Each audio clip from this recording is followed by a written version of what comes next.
It was a Tuesday in February, maybe the 6th, and Chicago had that gray sky that makes everything feel like it's 4 in the afternoon, even at noon. I was 16. I'd just come back from Walgreens with a bag of stuff my mom had asked me to grab, mostly cold medicine and those little Halls drops she likes. She'd been coughing for 2 weeks. Our building is on the west side, 3 stories, brick, nothing special, the kind of place where the front door lock is broken half the time and nobody ever fixes it. I was fumbling with the bag and my keys when I noticed him. He was standing near the mailboxes just inside the vestibule, not sighting, not leaning, just standing. Late 40s, maybe 50, gray parka, the hood down, salt in his hair, clean shave.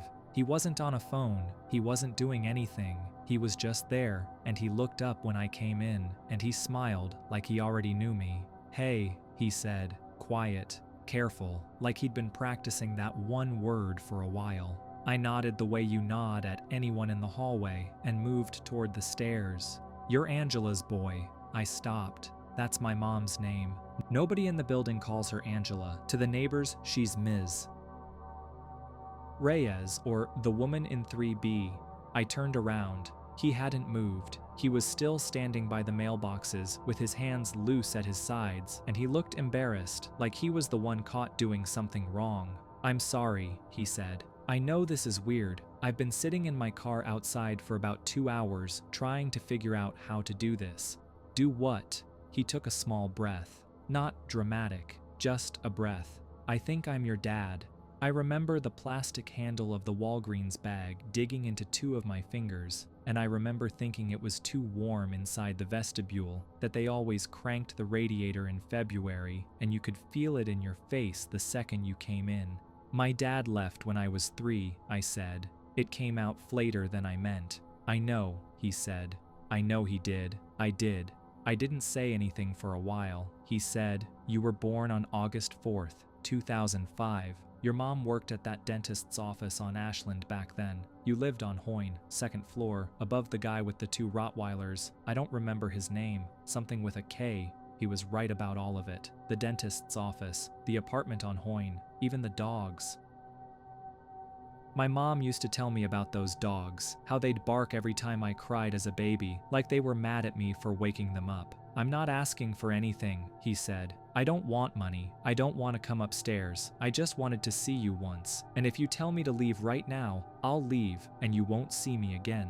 I want to be honest here. I did not feel scared. That's the part that bothers me the most now. I felt something else, something closer to embarrassment, like I'd been handed a test I hadn't studied for. I didn't know what my father looked like. My mom had one photo of him in a shoebox in her closet, and I'd only seen it maybe twice in my life. The guy in that photo was in his 20s with a lot of hair and a bad shirt, and I couldn't have picked him out of a lineup. This man wasn't obviously him. He wasn't obviously not him either. "What's your name?" I said. "Marcus," he said without hesitating. "Your mom used to call me Mars, as a joke, because of the candy bar." I stared at him. I didn't know if that was true.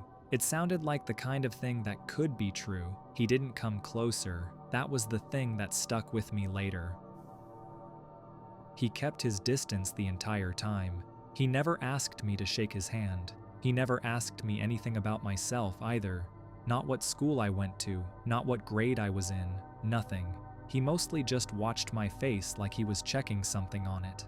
"Can I think about it?" I said. "Of course," he said. "Take all the time you need. I'll be around." He didn't give me a number. He didn't ask for mine. He nodded once, opened the front door, and walked out into the gray. I watched him cross the street through the smudged glass. He didn't look back. He got into a dark blue sedan halfway down the block and he sat there. He didn't drive off. He just sat. I went upstairs. My mom was on the couch with a blanket. She had the news on with the sound low. I put the bag on the counter and I stood there for a second, with my coat still on and the snow melting into the doormat under my boots. "There was a guy downstairs," I said. She looked up. "He said he's my dad." I have replayed the next 3 seconds a lot of times. Her face didn't change the way I expected. It didn't get angry. It didn't get sad. It went white. Actually white, like the color drained out of her cheeks in one pass, and her hand froze halfway to the coffee mug on the side table, and she said very quietly, "Say that again." I said it again. What did he look like? I told her. Gray parka, salt in his hair, clean shave. Said his name was Marcus. Said she used to call him Mars. She stood up. The blanket fell off her lap.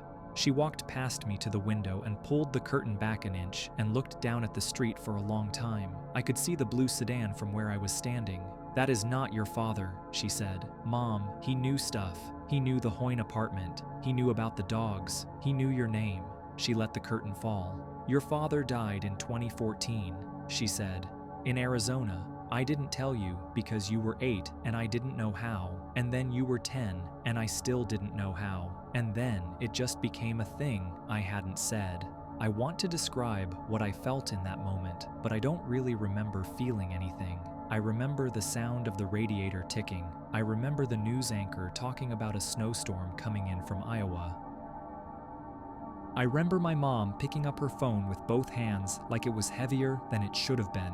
She called 911, then she called her sister, then she double-locked the door and pushed the little chain across, which she never did because it was broken and it didn't even reach. The cops came about 40 minutes later. By then, the blue sedan was gone. They took a statement. They were polite. They asked me to describe him 3 separate times, and each time I said the same things, and each time one of them wrote it down. The younger one, a woman with a braid, told my mom that they'd look into it and that we should call again if he came back. He didn't come back, not to our building. About 6 weeks later, a detective called my mom and asked if we could come in. We went. He showed us a photo on his laptop and asked if that was the guy. It was. Same parka, same face, a little older in the photo maybe. He told us the man had done this at least 4 other times. Different cities, different families, always someone whose father was gone. He always had the right details. He never asked for money. He never followed up. He just showed up once, said what he said,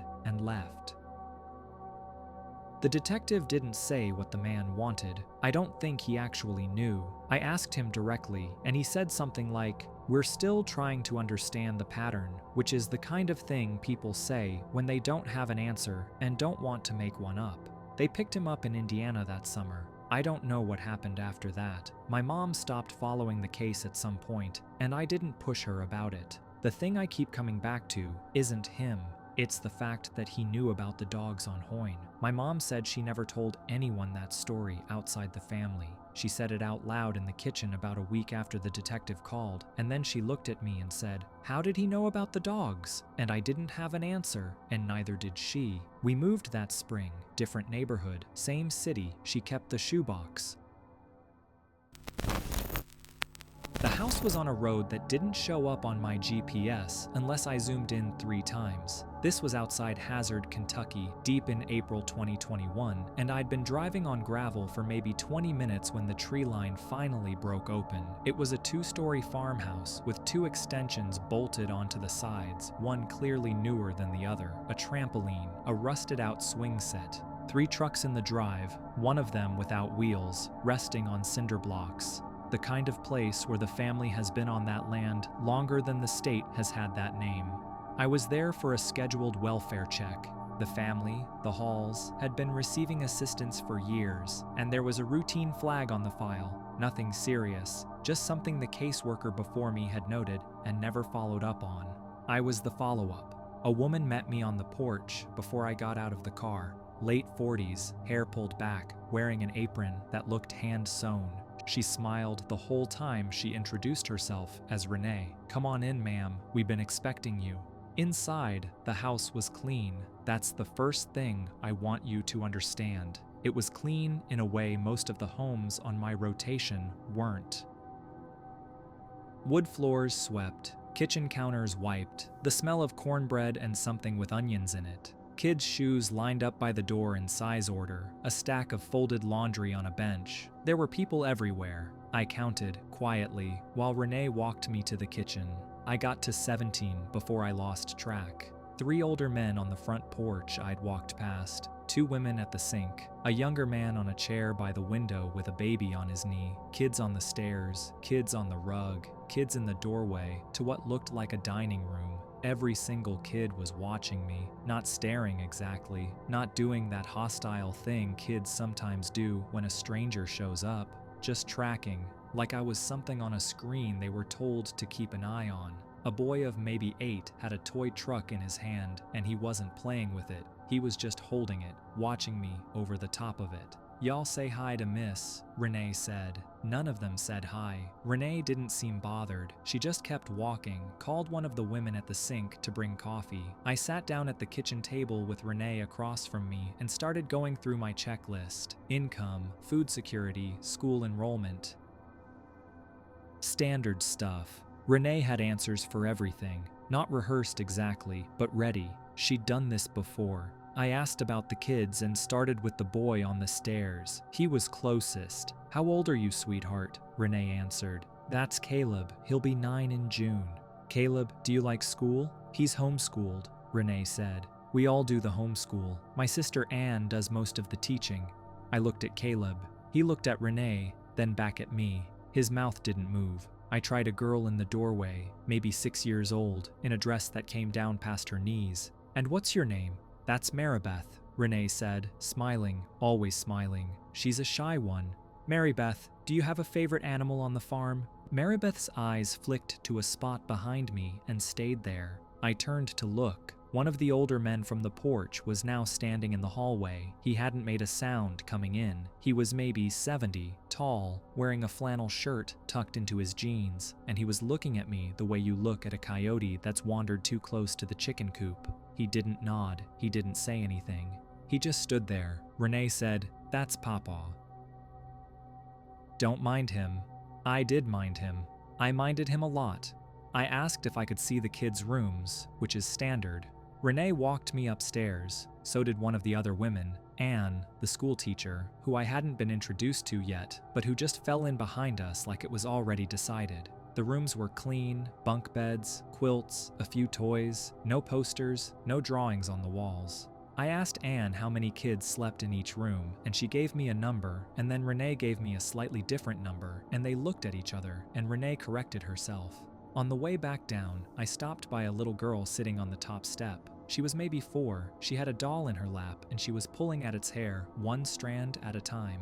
"Hi, honey," I said. I crouched down. "Can you tell me your name?" She opened her mouth. Anne was already there. She'd come up the stairs behind me without me hearing her. She put a hand on the girl's shoulder, very light, very casual, and said, "This one don't talk much yet. She's slow with her words." The girl closed her mouth. I said I wanted to use the restroom. Renee showed me where it was. When I came out, a little boy was in the hallway alone, looking up at me. I bent down and said, "Hey, buddy," and before I got another word out, Papa was at the end of the hall. He hadn't been there 5 seconds earlier. "You need something, ma'am?" he said. His voice was flat, polite, technically, but flat. I said no, I was fine. The boy was gone by the time I looked back down. I spent about 2 hours at that house. Every single time I got within talking distance of a child on their own, an adult appeared. Not running, not obvious, just there. A woman would be walking through with a laundry basket. A man would be coming in from the porch with a question about the tractor. Anne would remember something she needed to tell Renee that could only be said in whatever room I happened to be in. Once could be a coincidence. Twice, maybe. It happened 11 times. I counted. Before I left, I asked Renee, casually, if I could come back in a couple of weeks for a follow-up, just to check in. She said, "Of course, ma'am, anytime. We love having visitors." She said it warmly. Papa was on the porch when I walked to my car. He watched me get in. He watched me back up. He watched me until the tree line swallowed the house in my rear view. I pulled over about 4 miles down that gravel road and wrote for an hour in my car everything I could remember, every name, every time an adult intercepted a conversation, the exact words Renee used when she corrected Anne on the bunk numbers, the doll and the girl's mouth opening, the 11 interruptions. I wrote it all up that night, formally, and I flagged it. I did the same after the second visit, 2 weeks later, when the exact same thing happened again, down to Papa appearing in the hallway at the same corner. CPS went in with 2 sheriff's deputies about 6 weeks after my second report. I wasn't there. I got a call on a Tuesday from my supervisor telling me some of the children had been removed pending investigation and that I should expect follow-up questions. They told me some of it, not all of it, enough that I understood the kids weren't being schooled the way Anne said they were. Enough that I understood there were reasons those children didn't speak in front of strangers, and that some of those reasons had names, and some of those names weren't on any paperwork that had ever crossed my desk.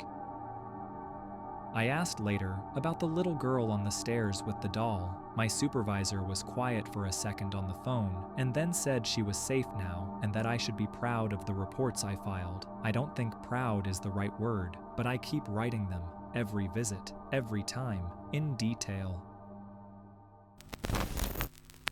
I run a forensic linguistics lab at Stanford, and in January of 2023, we had a small contract with a Bay Area police unit. Anonymous threats, that was the work. Letters, emails, printed notes shoved under doors. My job was to look at the language and tell them who wrote it. Not the name, obviously, the profile, age range, education, first language, sometimes region.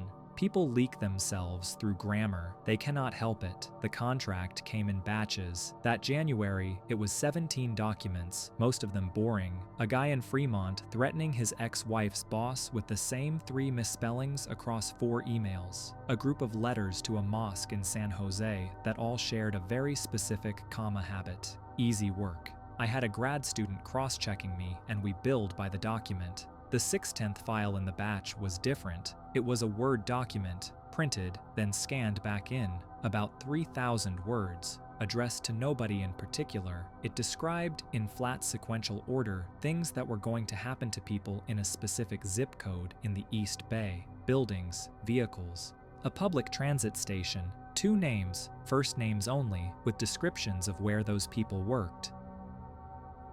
The prose was calm, it was not ranting, it was not stylized, it read like a maintenance schedule. I ran it through our stack the way I run everything. Function word frequencies, sentence length distribution, punctuation habits, idiolect markers. Every author has a fingerprint, and the fingerprint is boring and small and lives in things like how often you use however versus but, whether you put a comma before and in a list, whether you say sofa or couch, whether your dependent clauses tend to come before or after your main clause. You can hide your name, you cannot hide any of that. The stack came back empty, not inconclusive, empty. The results looked like the results you get when you feed the software noise. No dominant patterns, no idiolect, no consistent register drift, no region, no first language markers, no L2 patterns, nothing that suggested translation, nothing that suggested a template. I thought I had loaded the file wrong. I reloaded, same output. I sat with it for a while. Outside, the eucalyptus behind the lab was dripping from the morning rain, and someone in the hallway was microwaving fish, which was against 3 separate posted signs. I read the document again, this time by eye. That is when I saw the other thing. I was halfway down page 4 when I noticed I had not seen the word the in a while, which is absurd. The is the most common word in English. You cannot write 2 paragraphs without it. I scrolled back. There it was, once, in the second sentence. Then not again for 600 words, then once, then not again. I opened a fresh script and told it to count every unique token in the file and flag repeats. There were no repeats. 3,000 words, roughly, and no word appeared twice. Not the, not a, not and, not he, or she, or it. Every function word that English absolutely requires for the sentences to work had been used exactly once and then retired. The document read as normal English, grammatical, fluent, unremarkable. But under the hood, it was doing something no human writer has ever done, because no human writer can. I want to be clear about how strange this is. If you sit down right now and try to write a grocery list without repeating a word, you can do it for maybe 20 items. Try to write a paragraph. You will fail.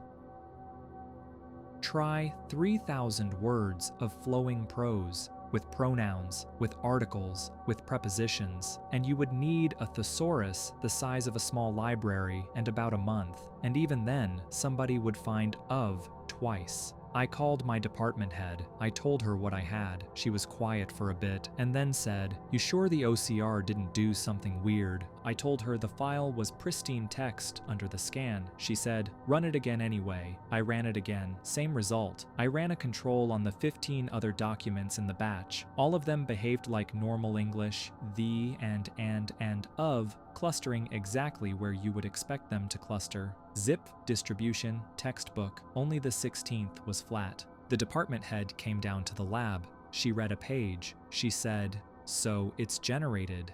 I said, "Probably." She said, "By what?" I did not have an answer. Here is the thing that kept me up. If you asked a language model in early 2023 to produce text without repeating a word, it would refuse or fail or produce garbage. I know because I tried. I tried 4 of them. All 4 either broke grammar by word 200 or quietly started repeating.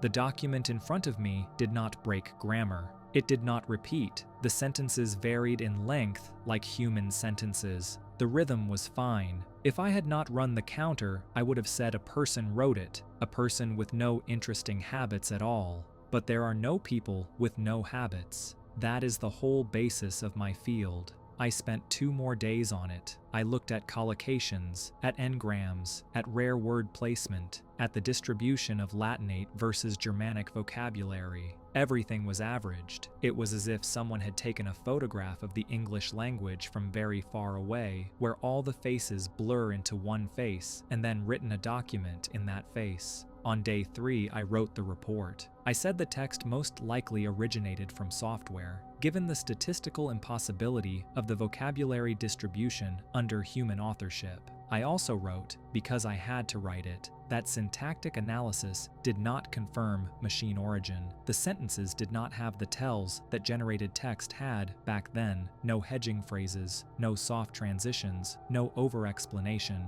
It read like a person who did not exist. I sent the report. The unit read it.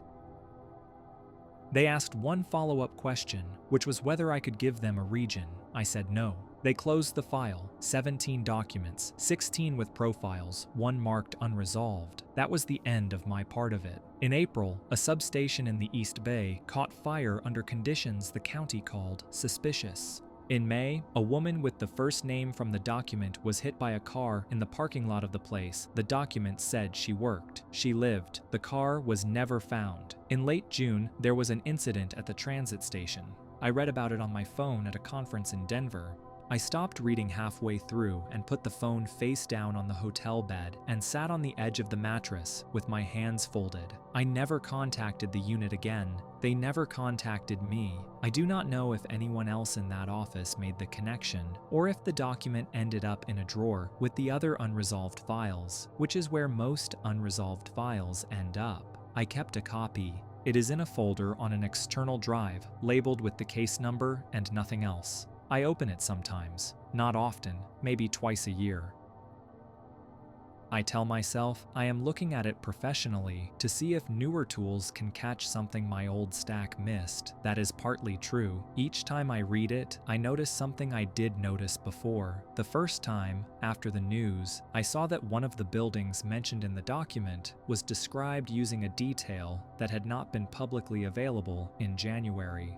I thought at first I had misremembered the January version. I had not. I keep the January version too. The last time I opened it, this past autumn, I read all the way to the end, and near the bottom of the final page, there was a sentence about a small street in Palo Alto. It is the street my lab is on. I do not remember that sentence being in the file before. I checked the file hash. It has not been modified since 2023. I closed the folder and I have not opened it since. I probably will again.